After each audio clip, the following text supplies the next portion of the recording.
Hello, and welcome back to Bedtime Stories with Vice Baby, where we will continue the Sandman's Hour stories.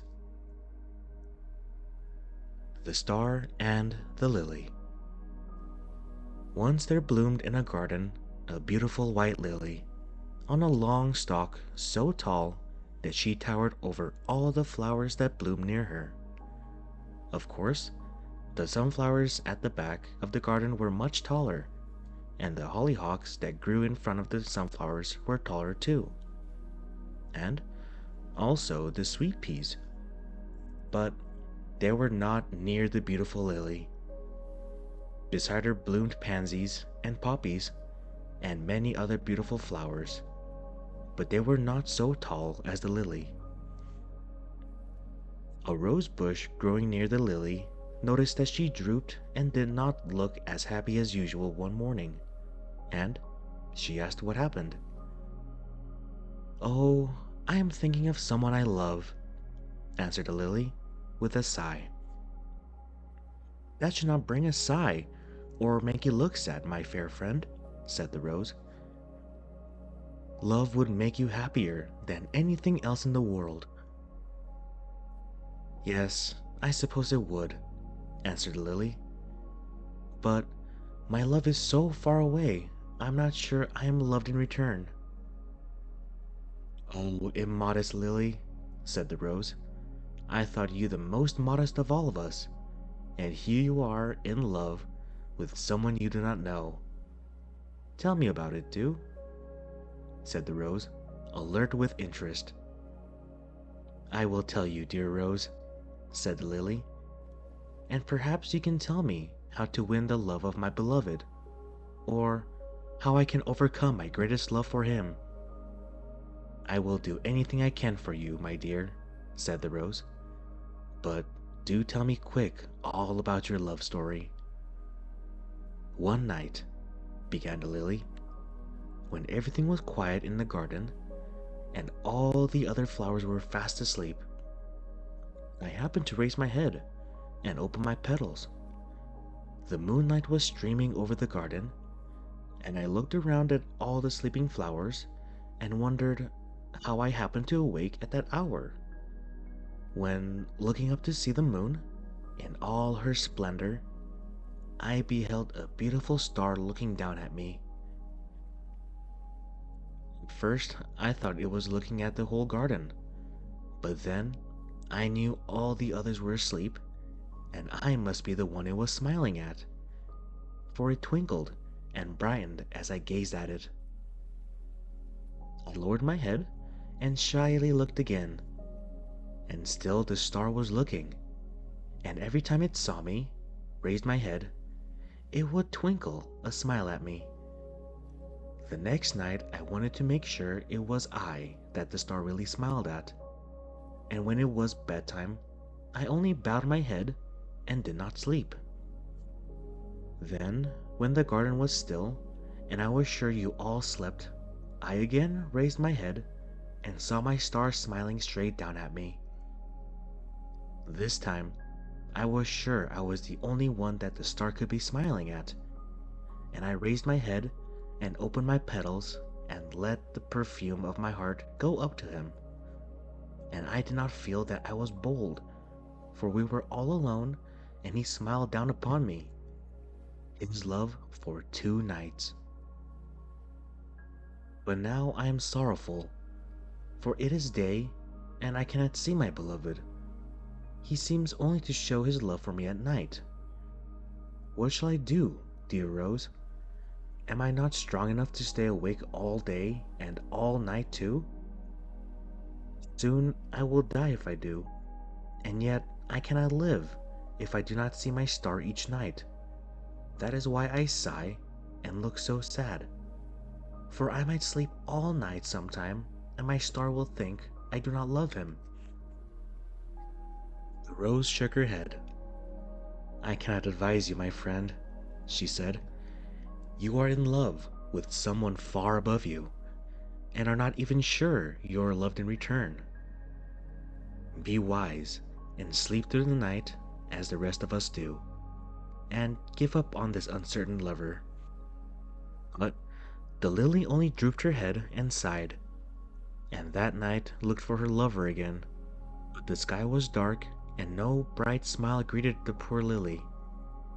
All night she gazed into the dark sky, and when the first light of day came, she was still looking for her lover. The rose looked at her when the sun came upon them that morning, but the lily did not raise her head. She was too full of sorrow to lift her face to the sun, and by, the rose saw she was drooping lower and lower. So she spoke to her. "Lily," she said, leaning closer to her, "raise your head and let the sun cheer you. You will die if you do not open your petals and get the light and air." But the poor lily was past caring for sun or air. Her petals were limp, and her stalk withered. Rose leaned closer to her as she faintly answered, and this is what she heard. "Goodbye, my friend. I shall bloom no more. My bright star hid his face from me last night, and I have no desire to live longer. Perhaps I may see him after I am gone from here, and if that is true, I shall be happy. But I cannot live here and not see his face."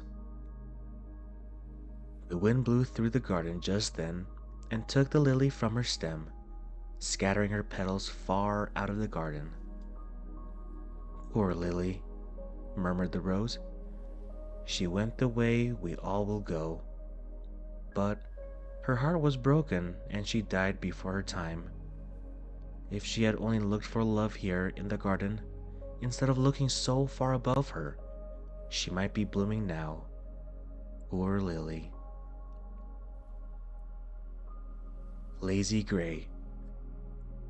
All the other squirrels called him Lazy Gray, which was really not a very nice name for a squirrel to have. But it fitted the squirrel, and I'm going to tell you how he came to be called by such an unpleasant name. When Lazy Gray was born, there were 3 little squirrels in his family, but he was the youngest, and his mother thought he was the prettiest, and all the rest of the family used to wait on him a great deal, and his mother did not ask him to do errands, or to climb trees, or any of the other hard tasks that most squirrels have to do. And Lazy Gray took advantage of the kindness of his mother and his brothers and sister, and used to ask them to wait on him. When he was thirsty and wanted a drink of water, he would call to his mother and say, "I'm thirsty," and she would take a nutshell and go down to the brook and fill it with nice cool water and bring it to him for to drink. And sometimes he wouldn't even say thank you when he had finished.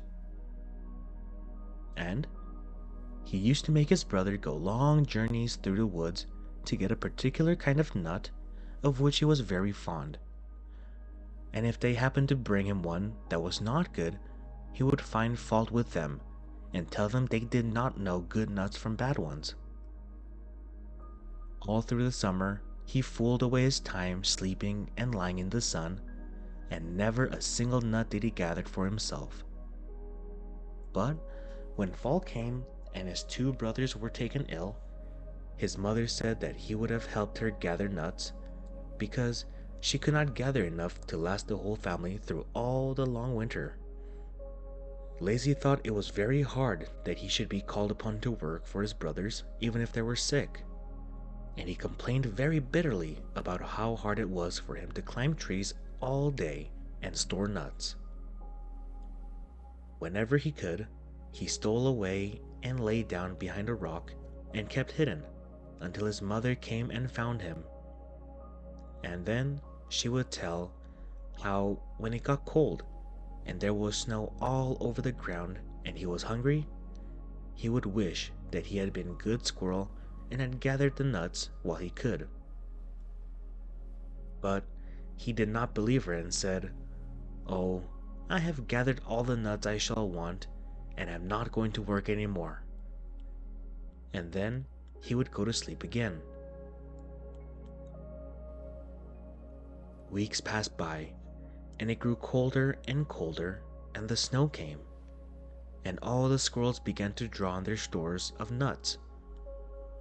Lazy found that he got pretty hungry sometimes, and that the habit of eating and drinking all he wanted in the summer made him want to eat and drink all he wanted in the winter. And as he had never taught himself self-denial, he ate all he wanted, and very early in the winter, he began to see that the nuts he had gathered would not last him halfway through the winter.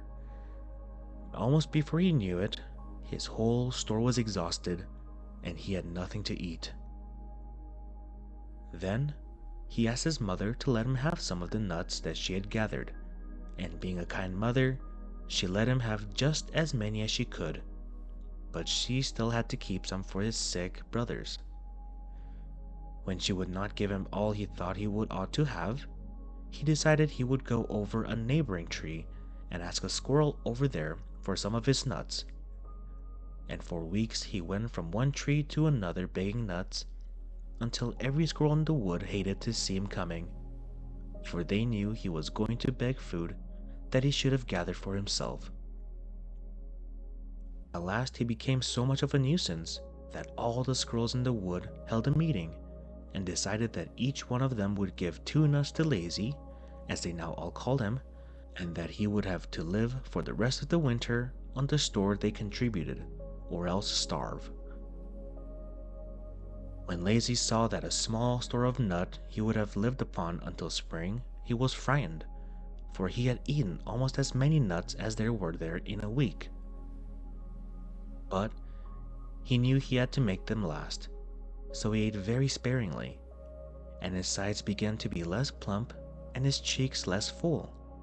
And by springtime, he was a pretty sorry-looking squirrel, with his ribs showing plainly through his sides, and his bushy tail looking bigger than the whole of the rest of him. But it taught him a good lesson, and early in the next summer, just as soon as there were any nuts to be had, he began to store them away.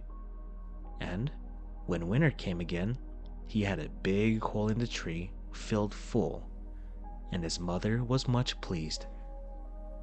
"You see," she told him, "how wicked it is not to provide for the future and store upon things that are necessary against the time when you will need them." And Lazy agreed with her and told her that never again, so long as he lived, would he merit the name of Lazy. Thank you for tuning into this episode of Bedtime Stories with Vice Vice Baby. I hope you all have a good night and sweet dreams.